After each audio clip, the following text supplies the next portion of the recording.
combine that with what's going on with artificial intelligence, machine learning, and it's just an explosion. There's a lot of jockeying for position. Here's an interesting development. Recently, ByteDance, which is a company that owns TikTok, is enforcing its rules that require TikTok Shop merchants to be 51% American owned. They say that you have to have a U.S. passport owner be the 51% owner in your company. Imagine that, right? Why that is interesting is because ByteDance itself is pushing back on United States legislature's attempt for it to sell off shares of its company so that it becomes majority U.S. owned. I believe that's part of the reason they're doing this, because part of the concerns of the American government is that the country that they're at a big trade war with, China, has laws that are different from the United States, which says that all private entities has to have a member of the Chinese government on its board. And that's the case. There's a member of the Chinese or the government that sits on the board of its private company, ByteDance. And China has laws that says that at any given moment, in the interest of Chinese national security, ByteDance may be forced to give up some of their data. So it's that reason why the United States wants it to be majority American owned, because if that's the case, you can imagine then they would come in the purview of American rules and regulations.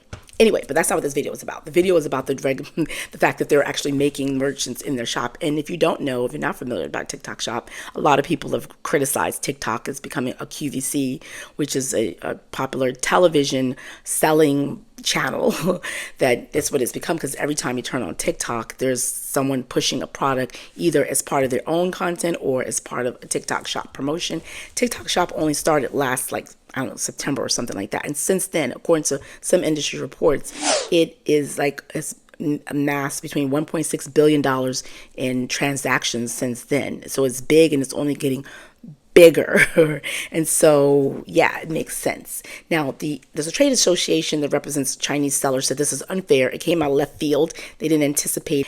And so there's frustration. And in this Reuters article, they interviewed a TikTok merchant who says that in the past, the way they have done it is just partner up with an American company for this law. However, now that ByteDance is saying you actually have to be American owned, one of the merchants says they have to submit all over again and do different things, and they're going to do what they need to do because everyone wants access to the American buyers. United States is a high GDP, which is gross domestic product nation, so there's a lot of wealth here, and a lot of TikTok Shop, since people have gone on TikTok, has made lots of money. You've seen it, you know it. They're competing with Amazon. Amazon has its own shop sort of surfaces. You may be watching this video at a time when I've already created my own of products that I use, that I promote on my videos here and on other social media platforms. So everyone's competing, jockeying. E-commerce is bigger than ever because of social media, because more and more generations of people and the younger generations are comfortable making buying decisions and purchasing decisions right on social media platforms.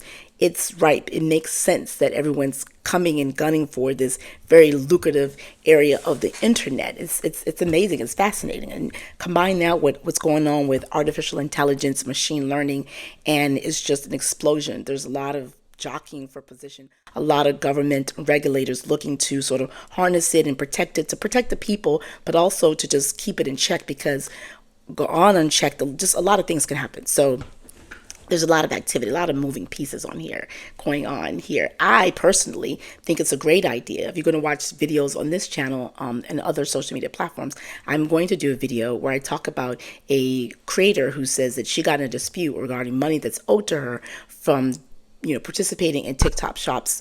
Sort of dating TikTok Shops allows or connects creators with these shop owners.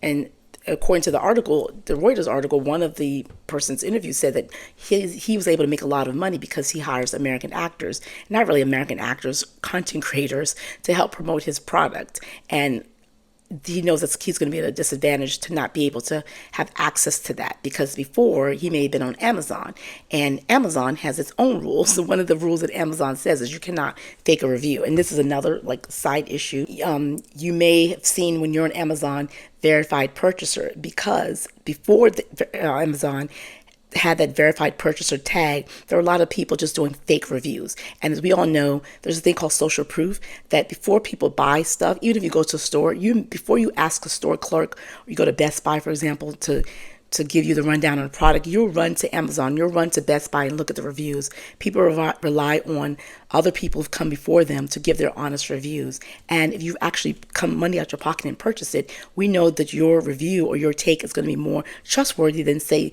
a review that came from a content creator or influencer who is paid product money or getting a commission to promote a product or service.